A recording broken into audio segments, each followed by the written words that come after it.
اور الحمدللہ میرا بیٹا ٹھیک ٹھاک ہے، اور آج ہم یہاں پر اسی کی ہی منت پوری کرنے آئے ہیں۔ ہاں، اور یہاں پر ماشاءاللہ چھت دیکھیں کتنی پیاری سجائی گئی ہے، یہاں پر شیشوں کا کام سارا ہوا ہے، اور اللہ کا نام بھی یعنی کہ اللہ کے نام بھی لکھے ہوئے ہیں، اور اس کے یعنی کہ اس دربار کو جہاں پر یہ مزار ہے اس کے چاروں اطراف دروازے بنے ہوئے ہیں، اور آپ جہاں سے مرضی آ جا سکتے ہیں، لیکن انہوں نے ایک دروازہ بند کیا ہوا تھا اور 3 ڈور اوپن تھے ان کے اس دربار کے۔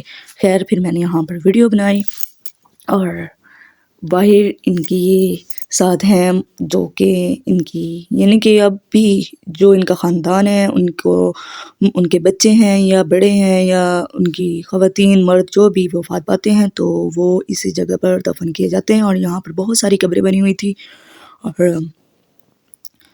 اور یہاں پر آپ کو درباروں کے اوپر ہم ان کی چلا گاہ بھی دکھائیں گے، جہاں پر یہ پیر دکھارا یعنی کہ پیر صاحب نے بیٹھ کر اپنے وہ چلا گاہ ان کی تھی جہاں پر یہ چلا کاٹتے تھے، اور وہ بھی پہاڑوں کے اوپر بنی ہوئی ہے۔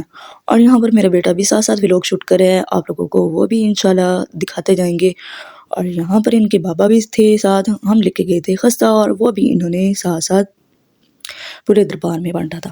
خیر ہمیں لگی تھی بھوک، اور ہم دیکھ رہے تھے کہ ہم کہاں پر جائیں کھانا کھانے کے لیے، لیکن تب تک وہاں سے ہم نکلتے اور پیچھے سے آواز آئی کہ لنگر کھانے کے لیے آ جائیں، لنگر لگ چکا ہے، تو ہم بھاگے لنگر کھانے، اور ہم نے جلدی جلدی سے وہاں پر لنگر کھایا۔ اور یہ دربار ایک اللہ کے نیک بندے بزرگ سے منسوب ہے جنہیں لوگ محبت اور عقیدت سے پیر صاحب کھارا کہتے ہیں۔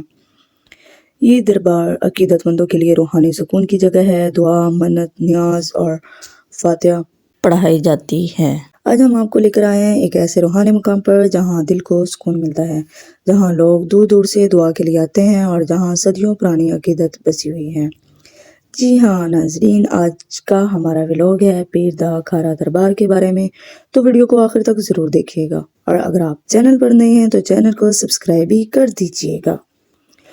دوستو اس وقت ہم موجود ہیں پیر دا کھارا دربار کے صحن میں، یہاں آتے ہیں ایک عجیب سا سکون محسوس ہوتا ہے، فضا میں خاموشی ہے، لوگ آہستہ آواز میں بات کریں اور ہر طرف عقیدت نظر آتی ہے۔ یہ دربار صرف ایک عمارت نہیں بلکہ لوگوں کے ایمان اور امیدوں کا مرکز ہے۔ دوستو اب بات کرتے ہیں کہ آخر پیر دا کھارا کون تھے۔ لوگ روایات کے مطابق پیر دا کھارا ایک بہت ہی نیک، سادہ اور اللہ والے بزرگ تھے۔ انہوں نے اپنی زندگی عبادت، صبر اور اللہ کی مخلوق کی خدمت میں گزاری۔ وہ کسی دنیاوی لالچ کے بغیر لوگوں کو نیکی کا راستہ دکھاتے تھے، جو بھی ان کے پاس آتا وہ خالی ہاتھ واپس نہیں جاتا، کم از کم دل کو سکون ضرور پاتا تھا۔ اب دوستو ایک دلچسپ سوال کہ ان کا نام کھارا کیوں پڑا کہا جاتا ہے۔ ان کی باتیں کھری اور سچی ہوتی ہیں، وہ حق بات کہنے سے کبھی نہیں ڈرتے تھے۔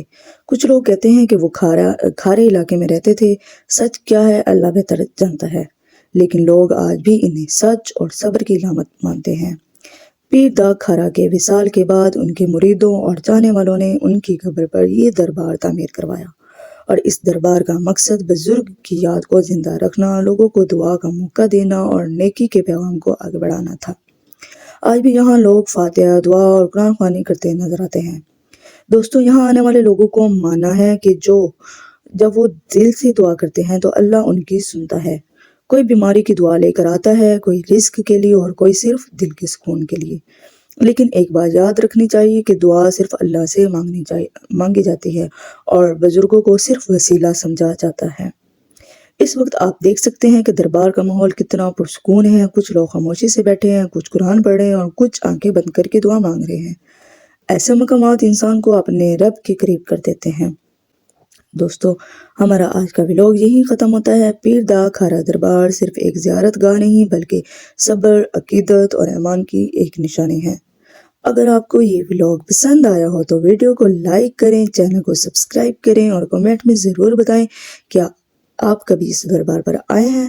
اللہ ہم سب کو ہدایت دے اور دلوں کو سکون عطا فرمائے، آمین یا رب العالمین۔ ملتے ہیں نیکسٹ ویڈیو میں، تب تک کے لیے بائے بائے، اللہ حافظ۔